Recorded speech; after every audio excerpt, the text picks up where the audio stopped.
Hi. Chapter 2, exercise 2.5ல question number 4. நம்ம formula பார்த்தோம் இல்லையா? அந்த ஃபார்முலா என்ன?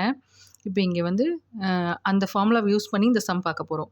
Find the 19th term. எத்தனாவது term? 19th term of an AP. இப்போ 19th டேர்ம் அப்படின்னா என்ன அர்த்தம்? 19வது டேர்ம் T19 அது கண்டுபிடிக்கணும்னு அர்த்தம். இப்போது TNோட ஃபார்முலா எழுதிக்கோங்க. TN is equal to A plus N minus 1 into D. இப்போ இதில் ஏன்றது என்ன அப்படின்றத கண்டுபிடிக்கணும் இல்லையா? இப்போ ஏன்றது என்ன? First term. இப்போ ஏன்றது ஃபஸ்ட்டு டேர்ம் அப்படின்னா இதுதான் ஃபஸ்ட்டு டேர்ம். அப்போது -11. இப்போது செகண்ட் டேர்ம் என்ன? 15 -15. அப்போது D கண்டுபிடிக்கிறதுக்கு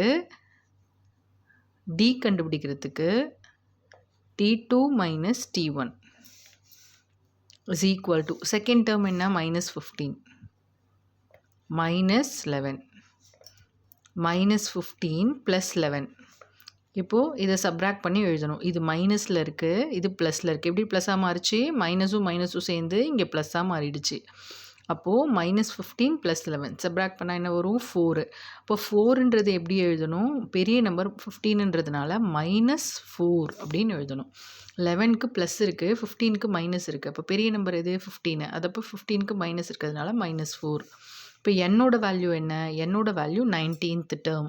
so T19 is equal to ஏவோட வேல்யூ -11 ப்ளஸ் என்னோட வேல்யூ என்ன? 19 -1 டியோட வேல்யூ என்ன? -4 is equal to -11 plus 18 into -4 is equal to -11 plus 18 into -4.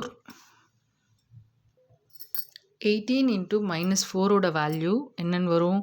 -72. அப்போ இங்கே ப்ளஸ்ஸும் மைனஸும் என்னவாயிடும்? -11 -72. Plus into minus equal to ரெண்டுத்துக்கும் மைனஸ் சிம்பிள் இருக்கிறதுனால அதே சிம்பிள் தான் வரும். அப்போ 11ஐயும் 7ஐயும் ஆட் பண்ணணும். ஏன்னா ரெண்டும் ஒரே சிம்பிளில் இருக்கிறதுனால. இப்போ ஆட் பண்ணால் 1 + 2 3ன்னு வந்துடும். 7 + 1 8 83. இதுதான் T19th டேர்ம்.